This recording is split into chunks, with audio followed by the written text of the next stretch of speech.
રક્ષક જ ભક્ષક બને તો પ્રજા કોની પાસે જાય? વલસાડ જિલ્લાના ધરમપુરમાંથી એક આવો જ કિસ્સો સામે આવ્યો છે. લાંચ રૂશ્વત વિરોધી બ્યુરો એટલે કે એસીબીની ટીમે ધરમપુર પોલીસ સ્ટેશનની બહાર જ સપાટો બોલાવીને એક પોલીસ કોન્સ્ટેબલને 5,000 રૂપિયાની લાંચ લેતા રંગે હાથ ઝડપી પાડ્યો છે.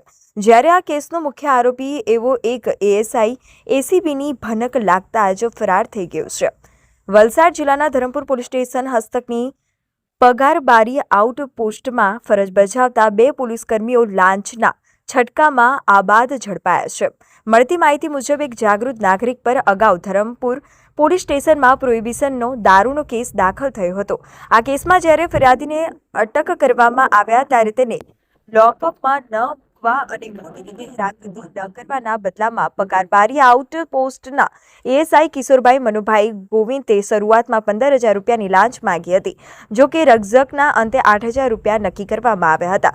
ફરિયાદી જ્યારે જામીન પર મુક્ત થયા ત્યારે તેમણે 3,000 રૂપિયા એએસઆઈ કિશોરભાઈને ચૂકવી દીધા હતા, પરંતુ બાકી રહેલા 5,000 રૂપિયા ફરિયાદી આપવા માંગતા ન હતા. ભ્રષ્ટાચાર સામે અવાજ ઉઠાવવાનું નક્કી કરી આ જાગૃત નાગરિકે સીધો જ એસીબીનો સંપર્ક કર્યો.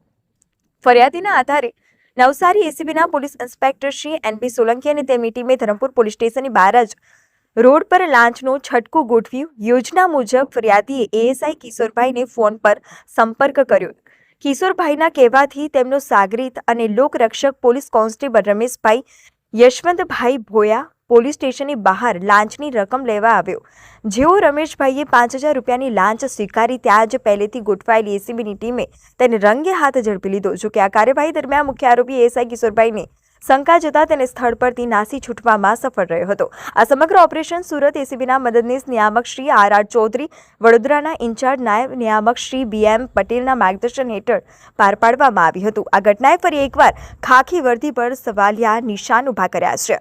એક તરફ કોન્સ્ટેબલ સળિયા પાછળ ધકેલાઈ ગયો છે, તો બીજી તરફ એસીબીની ટીમે હવે ફરાર એએસઆઈ કિશોરભાઈ ગોવિંદાને ઝડપી પાડવા માટે ચક્રો ગતિમાન કરી રહી છે. લાંચિયા અધિકારીઓમાં હાલ ફફડાટનો માહોલ છે. જો તમારી પાસે પણ કોઈ સરકારી બાબુ લાંચ માગે તો ડરવાની જરૂર નથી. એસીબીનો સંપર્ક કરો.